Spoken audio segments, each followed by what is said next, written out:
Alright, so now let's talk about septation of the chambers, the formation of the outflow tract. As the interventricular septum grows, it will eventually fuse with the aorticopulmonary septum. So the IV septum will fuse with the aorticopulmonary septum. Now, where did this aorticopulmonary septum come from? So here is our forming heart tube. And if we cut through the cross sections of this truncus up here, and then also of the bulbous cordis here, we can look and see that the descending aorticopulmonary septum will be formed by areas of endocardial tissue.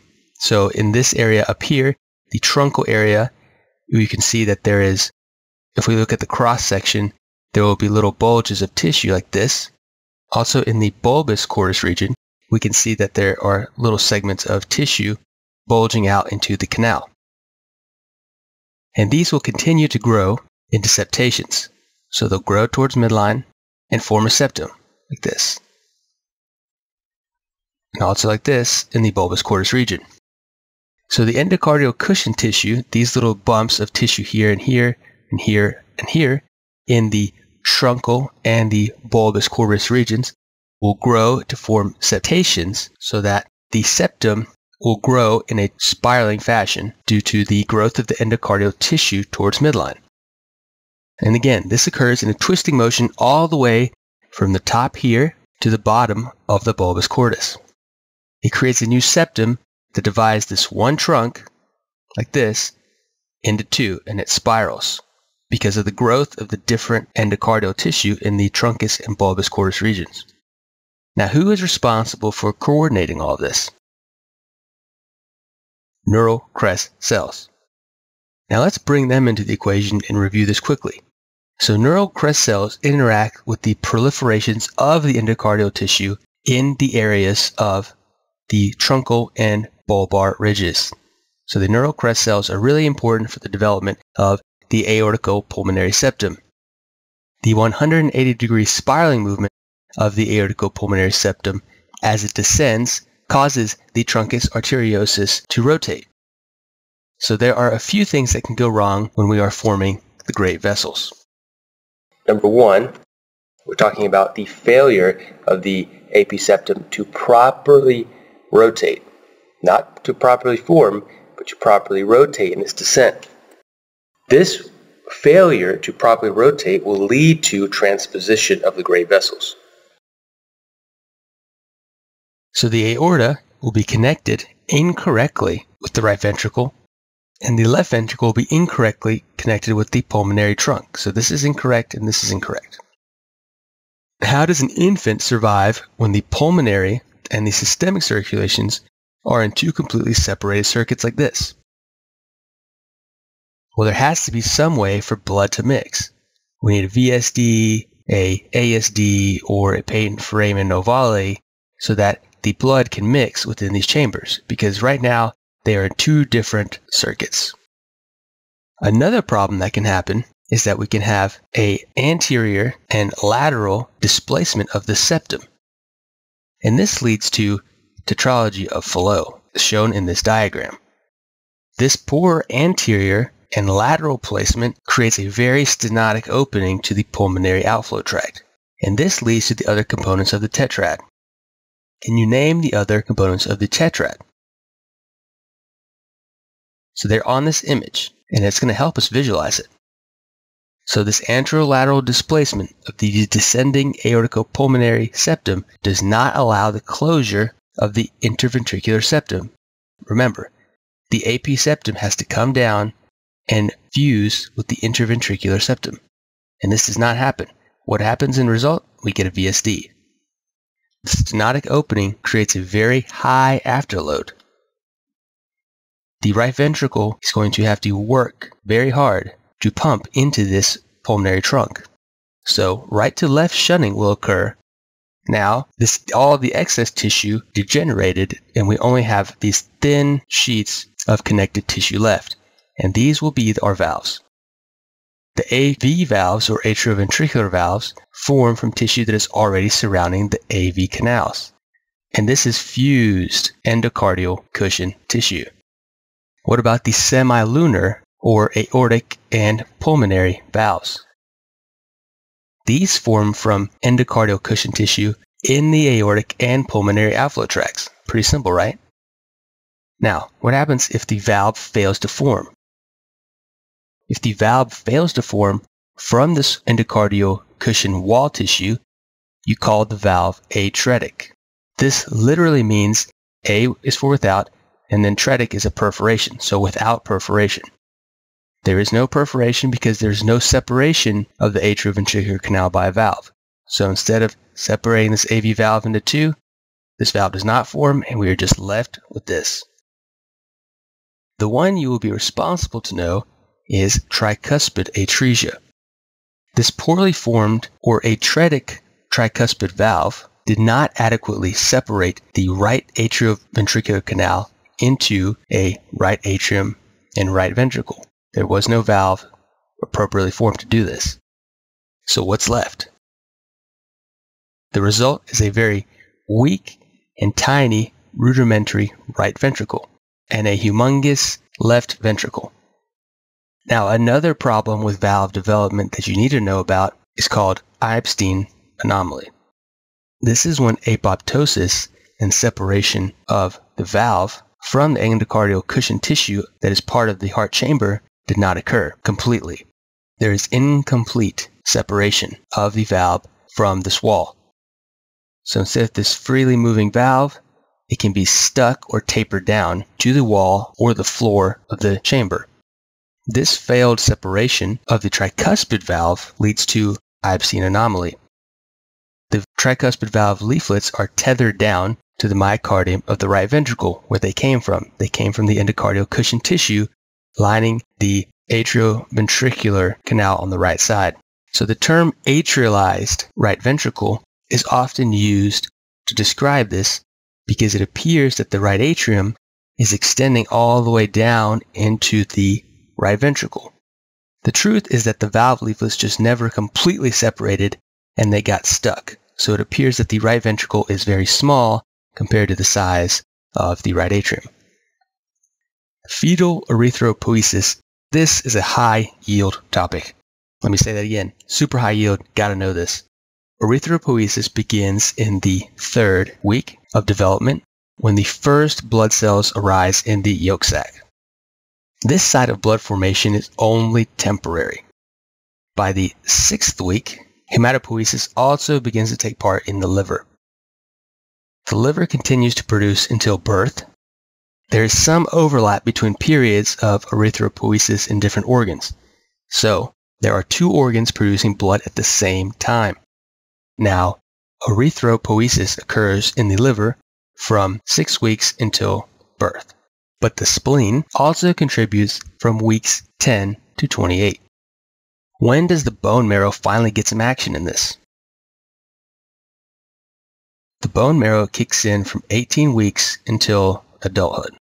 This should not be a huge surprise to you, considering that you have learned conditions in which defects in the production of hemoglobin in a particular patient will lead to the recruitment of additional areas that previously participated in erythropoiesis. So think back to your hematology section and name a disease that this occurs in. How about beta thalassemia? That's right. A defect in the beta globin gene occurs in beta thalassemia. Now, the body is going to respond by expanding erythropoiesis into the liver, the spleen, and other areas of the bone marrow, such as the skull. These kids have hepatosplenomegaly because of the increased activity and erythropoiesis of the liver and the spleen. This makes sense because these 2 organs previously participated in this process in the fetus. So not only is fetal blood produced in different places than in adults, but it is also hemoglobin that is composed of different subunits. Now, fetal hemoglobin is alpha 2 gamma 2, while adult hemoglobin is alpha 2 beta 2. Note here on the graph how the production of alpha chains increases, then plateaus. This is because alpha is always part of the hemoglobin tetramer. Now what about embryonic hemoglobin? embryonic hemoglobin is composed of a gamma or alpha globin, combined with either one of the two embryonic globins. So globins make up hemoglobin. The two embryonic globins are epsilon or zeta. They are made by the yolk sac until the liver and spleen can come in and help us out. Why do the hemoglobins change from embryonic to fetal to adult? One reason for everything, right? It's oxygen binding capacity. Now, fetal hemoglobin needs to have a higher oxygen binding capacity. Why? Because the baby has to steal it from the mom, right? Has to take that oxygen off of the mother's hemoglobin and take it for its own. So fetal hemoglobin needs to have a higher oxygen affinity so it can pull oxygen from the maternal blood in the placental villi. Now, something very, very high yield for you guys to know is how fetal hemoglobin is bound much less avidly by 2,3-bis phosphoglycerate, so 2,3-BPG. So 2,3-BPG is very good at binding adult hemoglobin, not so much for fetal hemoglobin. So remember back to your biochemistry, what is 2,3-BPG and when do we produce it? So 2,3-BPG is a byproduct of glycolysis. Cells make a ton of 2,3-BPG when they have kicked into anaerobic metabolism. Now, how does that relate to what you need to know about hemoglobin's oxygen affinity? So what 2,3-BPG does is it sits right here in this central cavity. It creates a link between these two beta chains of deoxyhemoglobin. So when hemoglobin is not bound by oxygen, we call it deoxyhemoglobin. 2,3-BPG binds and creates a link between these two beta chains and it stabilizes deoxyhemoglobin. The ability of hemoglobin to bind oxygen will be very limited because we've stabilized the deoxy form. This makes a lot of sense, right? Because if cells are producing a lot of 2,3-BPG because of their anaerobic metabolism, such as glycolysis, we don't want to steal oxygen from our tissues. We want deoxyhemoglobin to be the main type of hemoglobin in the blood so that oxygen is going to be released into the tissues that need it, the anaerobic ones that are producing all of this 2,3-BPG. Fetal hemoglobin utilizes this and has a very low binding capacity for 2,3-BPG so that it is very able to bind oxygen. It can take away oxygen from the maternal hemoglobin that is more sensitive to 2,3-BPG. This is what examiners like to do, and you will see a question about hemoglobin in some way on your STEP exam. Now we move on to another incredibly high yield topic, fetal circulation. We're going to walk through this diagram of fetal circulation and focus on the direction of blood flow in utero versus after birth. Important fact number 1 is that the highest oxygen saturation, around 80%, is going to be in the umbilical vein. The umbilical vein is going to be transporting newly oxygenated blood from the placenta.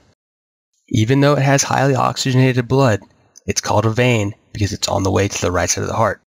The blood in the umbilical vein has two options. It can either supply or bypass the liver.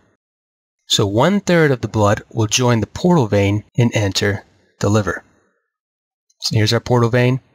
Portal vein will be joined by the umbilical vein, and the hepatocytes will receive oxygen and nutrients. Now the other portion, the other 2/3, will bypass the liver via the ductus venosus. The ductus venosus connects to the inferior vena cava. You can see it joins, here's the inferior cava, and it bypasses the liver completely. The deoxygenated blood that leaves the hepatic sinusoids will rejoin the oxygenated blood that bypassed the liver via the ductus. So everything is back here together. The inferior vena cava will dump oxygenated blood into the right atrium, this way. Do you see this arrow showing the vector of blood flow? There's actually a small piece of tissue sitting in the right atrium that guides blood flowing from the IVC to the foramen ovale so that it can go from the right atrium into the left atrium. This blood needs to enter the aorta so it can feed the great vessels up here. the great vessels supply the most important organ, the brain. So why are all of these flow arrows necessary on this diagram? The blood in the superior vena cava returns blood from the head and upper extremity. It is very low in oxygen content because it is venous blood coming back from tissues that used up all the oxygen. It is especially low compared to the blood that is coming from the ductus venosus and also from the portal vein, from the inferior side of the heart. We don't want this low oxygen blood to mix with this high oxygen blood as much as possible. So these flow arrows actually are quite helpful in preventing this mixing. We need to be able to direct where these two types of blood go. Now, where will the blood that is very low in oxygen in the superior vena cava go? It will come down and take this little flow arrow. Do you see it coming down? And it enters into the right ventricle. This low oxygen tension blood will then be pumped into the pulmonary trunk, and some will squeeze into the lungs because it's a very high resistance circuit, but the lungs still need a little bit of blood. This makes a lot of sense because the lungs are full with fluid and do not participate in oxygen exchange, but they still need some blood because they are a developing organ. Now, where is the rest of this low oxygen tension blood going to go? It is going to be shunted across the ductus arteriosus.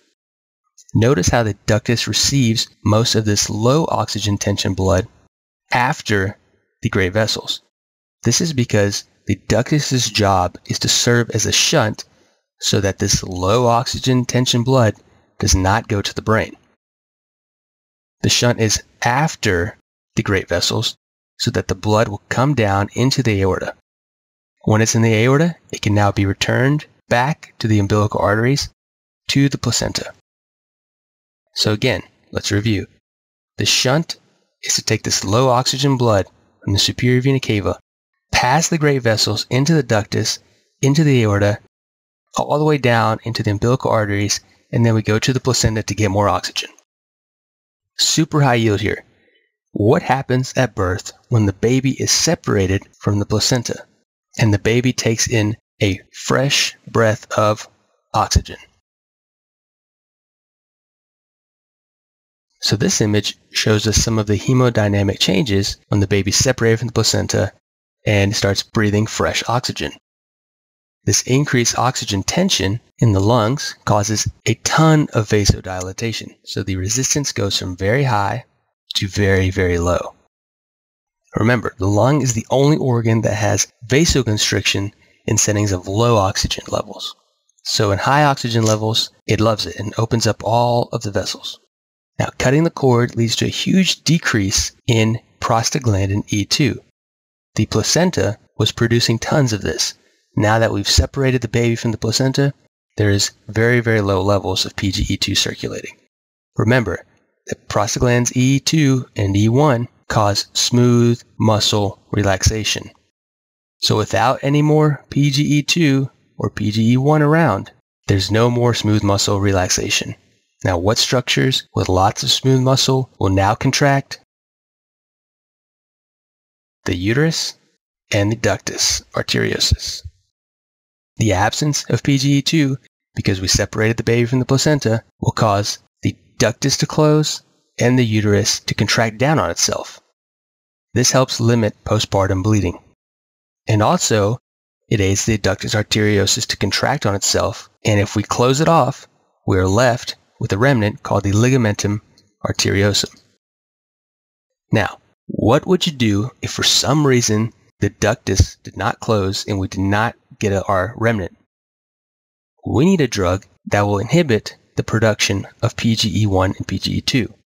We need a drug that will inhibit cyclooxygenase because we want less prostaglandins circulating. So go ahead and tell me the drug that you would use to close a patent ductus arteriosus. Number one, you need an NSAID because we know we need to inhibit this enzyme. Your step 1 exam will never say something as general as an NSAID. It will either ask you for a mechanism of action or a specific drug as the answer of choice. In this situation, we give indomethacin. This is the type of NSAID used for the closure of a patent ductus arteriosus.